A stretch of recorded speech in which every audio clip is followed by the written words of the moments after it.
ಪಾಠ 13 ಹೊಯ್ಸಳ. ಪ್ರತಿಯೊಂದು ಪ್ರವಾಸಿ ತಾಣವು ತನ್ನದೇ ಆದ ವೈಶಿಷ್ಟ್ಯ ಹಾಗೂ ಇತಿಹಾಸವನ್ನು ಹೊಂದಿದೆ.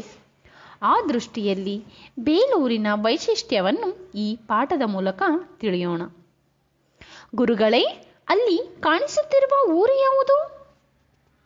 ಅದು ಬೇಲೂರು. ಅಲ್ಲಿರುವ ದೇವಾಲಯ ಯಾವುದು ಗುರುಗಳೇ? ಅದು ಚೆನ್ನಕೇಶವ ದೇವಾಲಯ. ಏಯ್ ನೋಡ್ರೋ, ಈ ದೇವಾಲಯ ಎಷ್ಟು ದೊಡ್ಡದಾಗಿದೆ. ಪೂರ್ಣ ಕಲ್ಲಿನಿಂದಲೇ ಮಾಡಿದ್ದಾರೆ. ಹೌದು ಶಂಕರ, ನೀನು ಹೇಳಿದ್ದು ಸರಿ. ಇಲ್ಲಿನ ಶಿಲ್ಪಕಲೆಯು ನೋಡಲು ತುಂಬಾ ಮೋಹಕವಾಗಿದೆ. ಬನ್ನಿ, ಹತ್ತಿರ ಹೋಗಿ ಅವುಗಳ ಬಗ್ಗೆ ತಿಳಿಯೋಣ. ಆಗಲಿ ಗುರುಗಳೇ. ಇಲ್ಲಿ ನೋಡಿ ಮಕ್ಕಳೇ, 4 ಅಡಿ ಎತ್ತರದ ನಕ್ಷತ್ರಾಕಾರದ ಜಗಲಿಯ ಮೇಲೆ ಈ ದೇವಾಲಯವು ನಿರ್ಮಾಣವಾಗಿದೆ. ಈ ದೇವಾಲಯದ ಸುತ್ತಲಿನ ಮೂಲೆ ಮೂಲೆಗಳಲ್ಲಿ ತೊಲೆಗಳಿವೆ. ಅಂಟಿಕೊಂಡಿರುವಂತಹ ಮದನಿಕಾ ವಿಗ್ರಹಗಳು ತಮ್ಮ ಅಪೂರ್ವ ಸೌಂದರ್ಯದಿಂದ ನಯನ ಮನೋಹರವಾಗಿವೆ. ಇವು ಆಗಿನ ಕಾಲದ ಶಿಲ್ಪಿಗಳ ಕಲಾ ಚಾತುರ್ಯಕ್ಕೆ ನಿದರ್ಶನವಾಗಿವೆ. ಮಕ್ಕಳೇ ಬನ್ನಿ, ದೇವಾಲಯದ ಹೊರಗೋಡೆಯ ಸುತ್ತಲೂ ಇರುವ ಚಿತ್ರ ಪಟ್ಟಿಕೆಗಳನ್ನು ಹಾಗೂ ಕೆತ್ತನೆಗಳನ್ನು ನೋಡುವ. ಅವು ಹಲವು ಪೌರಾಣಿಕ ಘಟನೆಗಳನ್ನು ಹೇಳುತ್ತವೆ. ಸರ್, ಅಲ್ಲಿ ನೋಡಿ, ಆ ಶಿಲ್ಪದಲ್ಲಿ ಒಬ್ಬ ಹುಡುಗ ಹುಲಿಯ ಬಾಯಿಗೆ ತಿವಿಯುತ್ತಿದ್ದಾನಲ್ಲ. ಅದು ಸಳನು ಹುಲಿಯೊಡನೆ ಹೋರಾಡಿದ ಘಟನೆಯ ಶಿಲ್ಪ. ಅಬ್ಬಾ, ಇದು ನಿಜವಾಗಿಯೂ ನಡೆದದ್ದೇ ಮೇಡಮ್? ಹೌದು. ಇದರ ಬಗ್ಗೆ ತಿಳಿಯಲು ನಿಮಗೆ ತುಂಬಾ ಕುತೂಹಲವಾಗುತ್ತದೆಯಲ್ಲವೇ? ನಾನಿದರ ಬಗ್ಗೆ ತಿಳಿಸುತ್ತೇನೆ. ಬನ್ನಿ, ಎಲ್ಲರೂ ಅಲ್ಲಿ ನೆರಳಿನಲ್ಲಿ ಕುಳಿತುಕೊಳ್ಳುವ.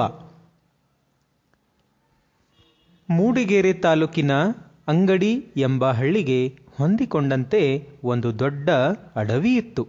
ಅಲ್ಲಿದ್ದ ವಾಸಂತಿ ದೇವಿಯ ಗುಡಿಯಲ್ಲಿ ಜೈನ ಗುರು ಒಬ್ಬರು ಮಕ್ಕಳಿಗೆ ಪಾಠ ಹೇಳಿಕೊಡುತ್ತಿದ್ದರು. ಅಬ್ಬಾ, ಅಷ್ಟು ದೊಡ್ಡ ಕಾಡಿನಲ್ಲಿ ಮಕ್ಕಳಿಗೆ ಪಾಠ ಹೇಳಿಕೊಡುತ್ತಿದ್ದರೆ? ಹೌದು. ಒಂದು ದಿನ ಗುರುಗಳು ಪಾಠ ಮಾಡುತ್ತಿರುವಾಗ ಒಂದು ಹೆಬ್ಬುಲಿಯು ಆರ್ಭಟಿಸುತ್ತಾ ಅಲ್ಲಿಗೆ ಬಂತು. ಗುಡಿಯೊಳಗಿದ್ದ ಶಿಷ್ಯರು ಹೌಹಾರಿದರು, ಹೆದರಿ ಹೊರಗೋಡಿದರು. ಮತ್ತೆ ಗುರುಗಳು? ಶಿಷ್ಯರಲ್ಲಿ ಒಬ್ಬನಾದ ಸಳನು ಗುರುಗಳ ರಕ್ಷಣೆಗೆ ನಿಂತನು. ಗುರುಗಳು ಅವನ ಕೈಗೆ ಒಂದು ಕಬ್ಬಿಣದ ಸಲಾಕೆಯನ್ನು ಕೊಟ್ಟು ಹೊಯ್ ಸಳ, ಹೊಯ್ ಸಳ ಎಂದು ಕೂಗಿ ಹೇಳಿದರು. ಕಲಿಯೂ ಬಲಶಾಲಿಯೂ ಆದ ಸಳನು ಸ್ವಲ್ಪವೂ ಹೆದರದೆ ಸಲಾಕೆಯಿಂದ ಹುಲಿಯನ್ನು ಮಣಿಸಿದನು. ಅನಂತರ ಆ ಸಲಾಕೆಯನ್ನು ಹುಲಿಯ ಬಾಯಲ್ಲಿ ತೂರಿಸಿ ಅದನ್ನು ಕೊಂದು ಹಾಕಿದನು. ಅಬ್ಬಾ, ಸಳನು ಎಷ್ಟು ಧೈರ್ಯಶಾಲಿ ಅಲ್ಲವೇ ಟೀಚರ್? ಹೌದು. ಸಳನು ಹುಲಿಯನ್ನು ಮಣಿಸಿದ ಸುದ್ದಿ ಗ್ರಾಮದಲ್ಲೆಲ್ಲ ಹರಡಿತು. ಜನರು ಗುಂಪಾಗಿ ಬಂದು, ಭಲೇ ಸಳ, ಒಳ್ಳೆಯ ಕೆಲಸ ಮಾಡಿದೆ ಎಂದು ಹೊಗಳಿದರು. ಆಮೇಲೆ ಏನಾಯ್ತು ಗುರುಗಳೇ? ಆಗ ಗುರುಗಳು, ಈ ವೀರನನ್ನು ನೀವು ನಿಮ್ಮ ದೊರೆಯನ್ನಾಗಿ ಮಾಡಿಕೊಳ್ಳಿ. ಇವನು ನಿಮ್ಮೆಲ್ಲರನ್ನೂ ಕಾಪಾಡುವನು ಎಂದರು. ಜನರು ಸಂತೋಷದಿಂದ ಇಂದಿನಿಂದ ಈತನೇ ನಮಗೆ ದೊರೆ ಎಂದು ಹೇಳಿ ಜಯಕಾರ ಮಾಡಿದರು. ಮುಂದೆ ಸಳನ ದೊರೆತನದಲ್ಲಿ ರಾಜ್ಯ ಸ್ಥಾಪನೆಯಾಯಿತು. ಅವನು ಹುಲಿಯನ್ನು ಮಣಿಸಿದ ಘಟನೆಯೇ ಆ ವಂಶದ ಲಾಂಛನವಾಯಿತು. ಹಾಗೂ ಗುರುಗಳು ಹೇಳಿದ ಹೊಯ್ಸಳ ಎಂಬ ನುಡಿಯಿಂದಲೇ ಅವನ ವಂಶವು ಪ್ರಸಿದ್ಧವಾಯಿತು.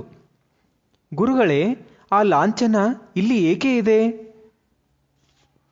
ಏಕೆಂದರೆ ಈ ದೇವಾಲಯವು ಇವನ ವಂಶದವನೇ ಆದ ವಿಷ್ಣುವರ್ಧನನಿಂದ ನಿರ್ಮಾಣವಾಯಿತು. ಆದ್ದರಿಂದ ಈ ವಂಶದ ಲಾಂಛನವನ್ನು ಇಲ್ಲಿ ಕೆತ್ತಲಾಗಿದೆ. ಇವನಲ್ಲದೆ ಈ ವಂಶದ ಅನೇಕ ರಾಜರು ಕಲೆ ಸಾಹಿತ್ಯಕ್ಕಾಗಿ ಗಣನೀಯ ಸೇವೆ ಸಲ್ಲಿಸಿದರು. ಹಲವು ಸುಂದರ ದೇವಾಲಯಗಳ ನಿರ್ಮಾಣಕ್ಕೆ ಕಾರಣರಾದರು. ಇವರಿಂದ ನಿರ್ಮಾಣಗೊಂಡ ಬೇಲೂರು, ಹಳೇಬೀಡು ಹಾಗೂ ಸೋಮನಾಥಪುರ ದೇವಾಲಯಗಳು ಪ್ರಸಿದ್ಧವಾದವು. ಬನ್ನಿ ಮಕ್ಕಳೇ, ಈಗ ಎಲ್ಲರೂ ದೇವಾಲಯದ ಒಳಗೆ ಹೋಗೋಣ. ಇದರ ಬಗ್ಗೆ ಮತ್ತಷ್ಟು ವಿಚಾರಗಳನ್ನು ತಿಳಿಯೋಣ.